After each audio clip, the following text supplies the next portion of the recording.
पलकों की छांव में 2 नया धारावाहिक सोमवार से शनिवार शाम 7:30 बजे सिर्फ दंगल टीवी पर। सुरभि माँ,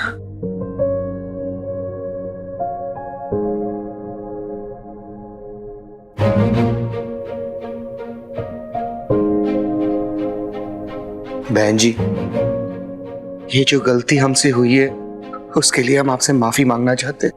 नहीं भाई साहब, इसमें आपका कोई दोष नहीं है। असल में गलती तो हमारी है, माफी हमें मांगनी चाहिए। ये सब जो कुछ भी हुआ वो सब हमारी वजह से हुआ है।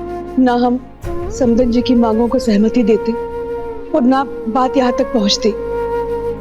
वही हुआ जो लिखित था, किंतु एक चीज अच्छी हुई जो कुछ भी होने से पहले गलती को सुधार लिया गया। आप सबसे विनती है, हमारे आपके बीच जो कुछ भी हुआ उसकी खबर दीदी को नहीं पहुंचनी चाहिए, वरना हम इस रिश्ते को कभी स्वीकार नहीं करेंगे। अरे दादा, तो चलता सब इनकी दीदी जी का है, तो फिर ही काहे चौधराइन बनी फिर रही हैं? अब तो हमारे सीधा निशाने पर नंदिनी की बड़ी मां रहेंगी। सुरभि माँ, आप किसी चीज की चिंता मत कीजिए। अब ये रिश्ता कोई नहीं तोड़ सकता, कोई भी नहीं।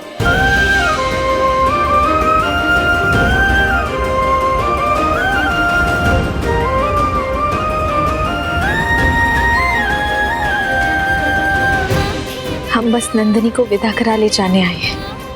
हमें नंदिनी के अलावा और कुछ भी नहीं चाहिए, कुछ भी नहीं। सुमन, ये सब बातें तो ठीक है, पर मामी ने जो मेरी परवरिश की कीमत की बात की वो मैं नहीं भूल पाया हूँ, और वो कर्ज मैं खुद चुकाऊंगा।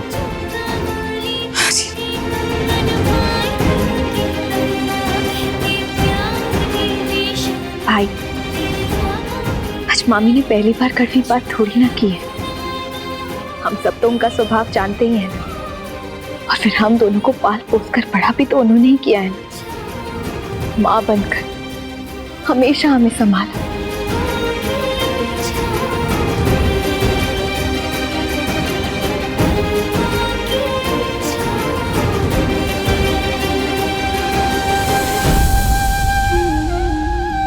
और माँ का कर्ज कोई चुका पाता है क्या?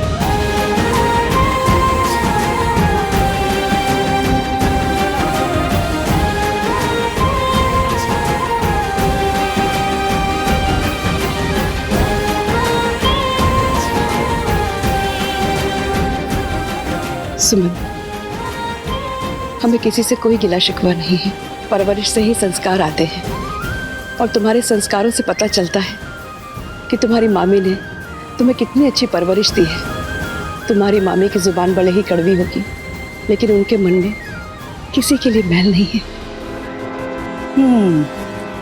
सच बोल रही हैं। हे भगवान, हमारी तो मती मारी गई थी। पता नहीं कौन सा पाप हमारे माथे पे सवार हो गया था, जो हम लालच में अंधे हो गए थे। देखो मिथिलेश जी, उनके रहने का इंतजाम आप उस हवेली में करवा देना। हो गया है बाबूजी। सब ठीक है ना अंशुमन? जी जी दादी। अरे सौरभ,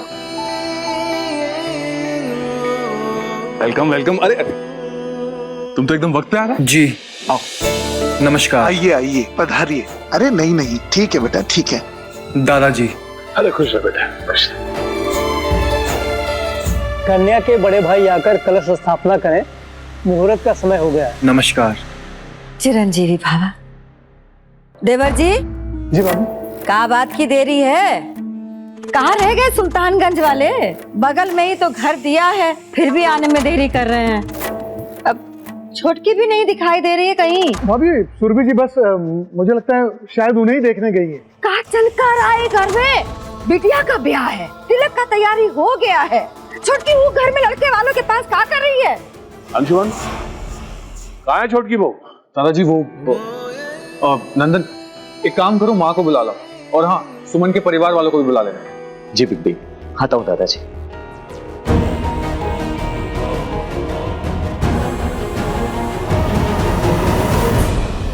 इतना भी नहीं सोचे कि अपने लालच की वजह से अपने बच्चों के भविष्य में आग लगा रहा। क्या कर रही हैं आप? अरे ऐसा मत करिए। अरे नहीं, रुकिए रुकिए, अरे रुकिए। अगर सुबह का भूला शाम को घर आ जाए तो उसे भूला नहीं कहते। आपको अपनी गलती का एहसास हो, यही बहुत बड़ी बात है।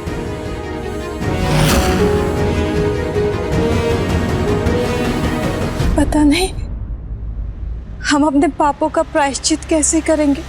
हे भगवान, रिश्ता जुड़ने से पहले ही हमने मन में गांठ लगा दी। अरे समधन जी, गलती समझ में आ जाए इससे बड़ा प्रायश्चित तो कोई हो ही नहीं सकता ना। फिर आप तो हमारी समधन हैं, ऐसे सोचिए ना। ये जो कुछ भी हुआ उससे मन में नहीं बल्कि रिश्तों में बड़ी मजबूत गांठ पड़ गई है जो अब कभी नहीं टूटेगा। अब बस आप सबसे यही विनती है, यहाँ जो कुछ हुआ उसे भूलकर अच्छे मन से शादी का विधि व्यवहार करें, बच्चों को आशीर्वाद देते हैं। इससे अच्छा और कुछ नहीं होगा। आप हमें माफ कर दीजिए, हम आपका बड़प्पन नहीं समझ पाए।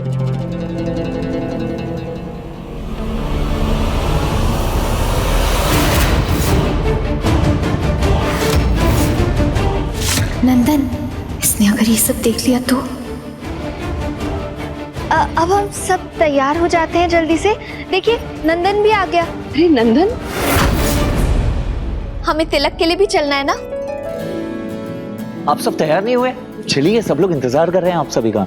हाँ हाँ सुरभि माँ, आप घर जाइए, हम लोग भी तैयार होके जल्दी से आते हैं। हाँ जी, आज्ञा दीजिए हमें। चलो। हाँ माँ, मैं आ रहा हूँ।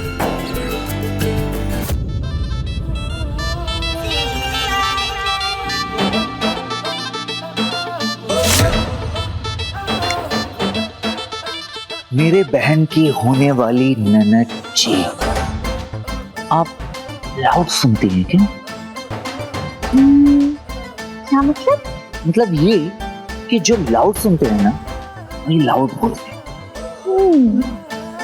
हमारे भाई के होने वाले साले साहब, ये हवेली आपकी है ना? यस, ये पूरी हवेली मेरी है और मेरा कमरा वहाँ है। Not interested. Okay. तो अपनी हवेली में ऐसे भूल भुलैया की तरह इधर उधर क्यों भटक रहे थे? अगर हम तुम्हें ऐसे आवाज नहीं देते ना तो तुम यहाँ तक पहुँच भी नहीं पाते। पॉइंट समझ में आया तुम्हें कुछ? कैसे समझोगे यार? तुम्हारा ऊपर का माला जो खाली है,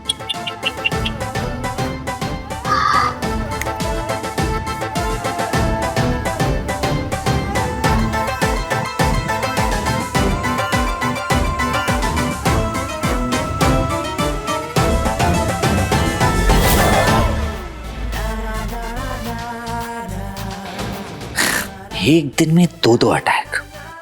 सर जी, इस गोलीबारी का जवाब बमबारी से दूंगा, देख लेंगे।